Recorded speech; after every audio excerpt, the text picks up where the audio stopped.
Hi guys and welcome. My name is Michel with Michel Real Estate, and in this one I'll be handling all the little things that you need to expect when you come to Luxembourg. We'll be going through some points that you absolutely need to consider before you actually jump into the decision to moving to Luxembourg. So let's get right into it.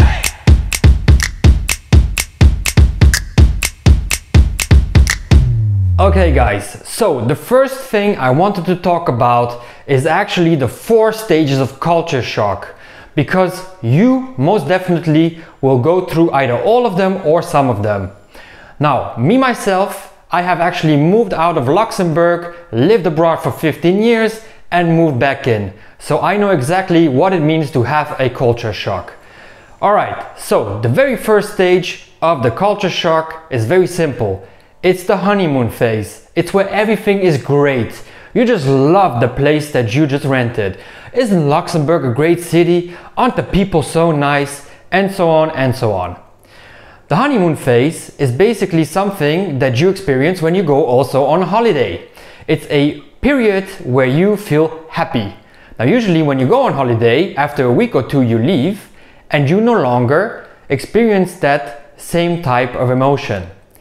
But after this honeymoon phase, once you have moved into a country, comes the next phase. Unfortunately, the next phase is called the frustration phase. This is where you start to realize that the choice that you have made also comes with some negatives. You will have some thoughts about why in hell did I even do this? This is not how I imagined it. These things do not happen as I envisioned them. But don't worry, the next phase is called the adjustment phase. In the adjustment phase, you will start to basically settle in to all those little changes that you had to get accustomed to. So this phase basically means that you internally, so your brain starts to adjust to its environment, and you no longer get as frustrated by the little things that used to really annoy you in the previous phase. Last but not least is basically the acceptance phase. Now, most of you will go through acceptance phase, but some of you might actually come into the country, absolutely despise it and be gone within 6 months to a year. Maybe you will last even 2 years. But for all of you who do last longer, you will go into this acceptance phase. Now, a peculiar thing will happen once you reach this phase. So the nationality that you have basically made your own growing up will no longer be the same. You are now an expat, and even going back to your home country will not be the same. You will see subtle little differences that you did not notice before when you were living there.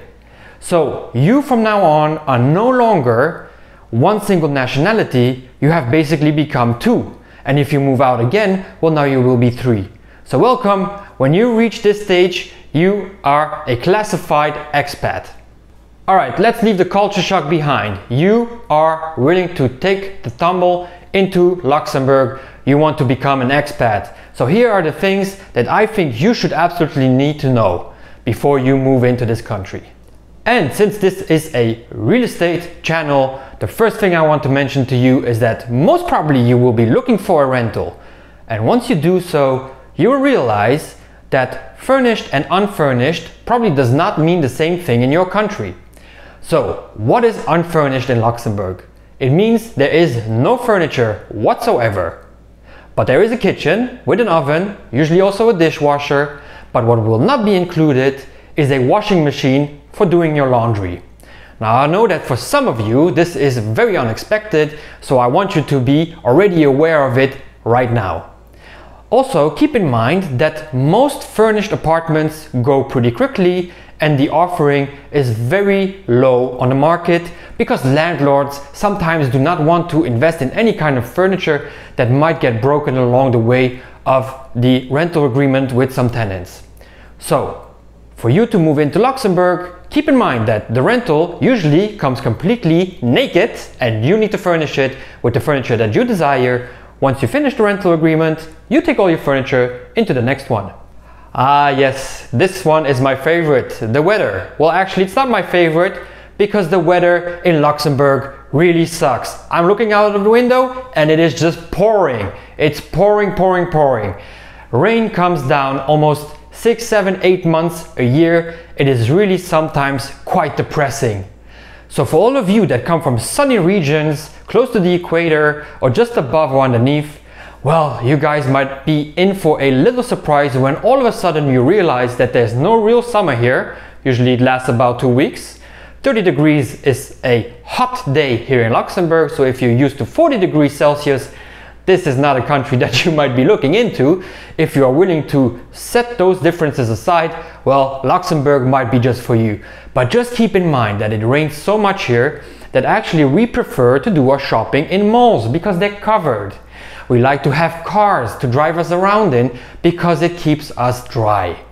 And keep in mind that your weekends might be filled with staying at home, on the TV, on Netflix, on the internet, because you just can't go out as much as you would in your home country.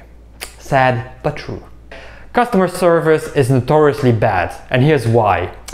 Luxembourg is a small country, as you might have noticed by now, and it is so small that certain companies don't really care if you're a customer with them or not, because the offering is so small that you will probably become a customer of theirs anyway. So why care that much about customer service?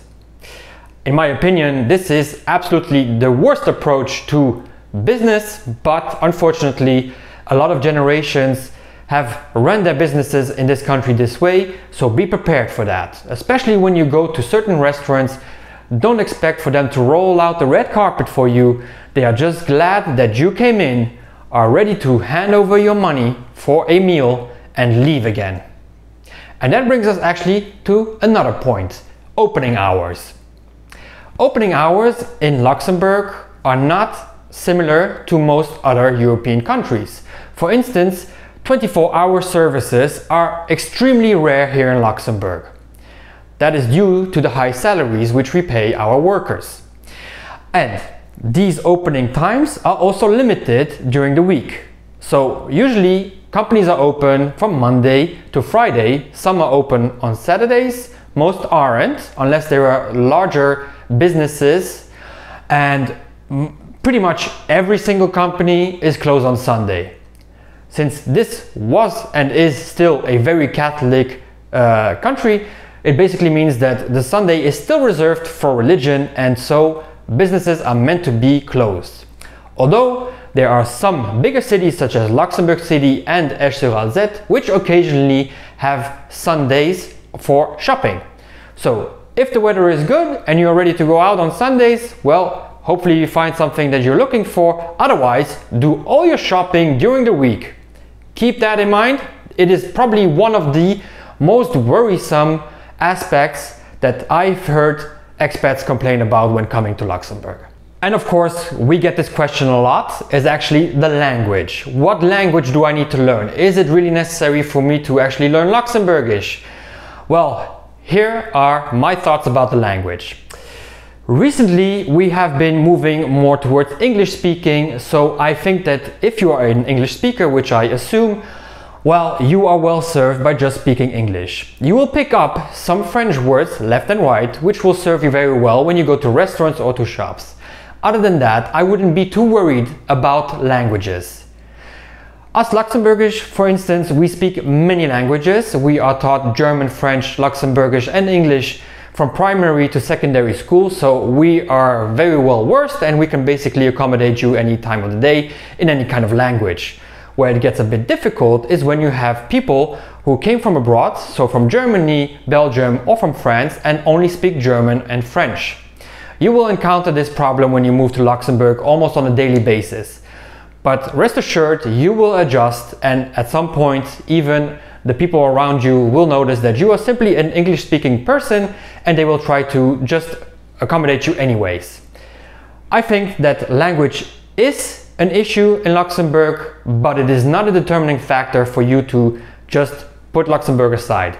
It is a great country where there's a lot of international schools, and if you bring your kids in here or if you're planning to have kids in Luxembourg, there are so many options in schools, and they will teach your child at least 3 to 5 languages, and they will be extremely well equipped for their future. And here comes another real estate aspect that you need to consider. When you go and look for rentals, which is probably what you will do going into the country, so you probably start with a rental and then move on to another country because maybe your employer sends you to another region, another country. Or you might think of actually purchasing a property because you realize that the real estate market is really hot at this moment and you actually are better served if you get a property for yourself as an investment. But you will start out with a rental, and what is most common is that the landlord chooses his tenants, which means that you are not as well, let's say, positioned in the market to just simply think that you can get any kind of property for rent. It doesn't work that way. Tenants have usually a lot of, landlords have a lot of tenants lined up, and they will go through the files, considering them one by one and actually saying, well, this is what I want and this is all of these is what I will not consider at all. So keep that in mind, is that when you are looking for a rental, you are not in a position of power. Unfortunately, the landlord is, and you have to also consider that the agent is not the landlord and that he cannot make the decision for him. So it means that you have to send your files and then it will get trajected back to the landlord, although you can nudge your real estate agent a little bit and ask him to please put in a good word for you. But keep in mind, the landlord is in power here in Luxembourg, so perhaps when you stay longer, go in and purchase that property and become one of those landlords. Last but not least, let's keep in mind that Luxembourg is a country where a lot of people move in and out within a short period of time, let's say between 6 months and sometimes 2 years. If their employer tells them to go and work in another country, sometimes people are willing to move out and just move to another country, especially if they don't have children. But it also means that there's a large community of expats. And within that community of expats, you can pretty much find any kind of nationality and basically start socializing with that nationality. Sometimes it's just your own that you're looking for. So if you are, for instance, from, let's say, Brazil, well, there is some sort of group probably on Facebook which groups all of you together and has regular meetups. And that goes pretty much for any kind of nationality, whether it being European, South or North American. Every nationality is represented within this country. We have about 160 nationalities in this country, so I'm sure that yours is represented as well. This also means that sometimes you will not be at all in contact with the Luxembourgish nationality at all. They also tend to cluster a bit together, and they are not usually used to having expats within their groups because they also tend to speak Luxembourgish amongst themselves, which is pretty common. For instance, my wife, to give you an example, she had been living for 9 years in Luxembourg before she actually met me, and only once she realized that I am Luxembourgish, well, it was game, set and match, she had to marry me. But before that time, she basically had no contact with any Luxembourgish person at all. So keep all these things in mind, and let's not forget that although these aspects might sound negative and that you will go through some changes, this country is amazing. It offers so many opportunities for expats. It is a very welcoming country, and I'm pretty sure that you will find a nice place to call home within the future. So that was what I thought is extremely important for you to know about Luxembourg, and I hope, of course, to welcome you soon. If you're looking for rentals or you're looking for a purchase, don't hesitate to get in contact with me. You can find my WhatsApp number in this video, and of course you can always send me a quick text on WhatsApp. Otherwise, you can follow me on all the other social media platforms. So thank you so much for watching. Hopefully I'll see you in the next video. My name is Michel with Michel Real Estate.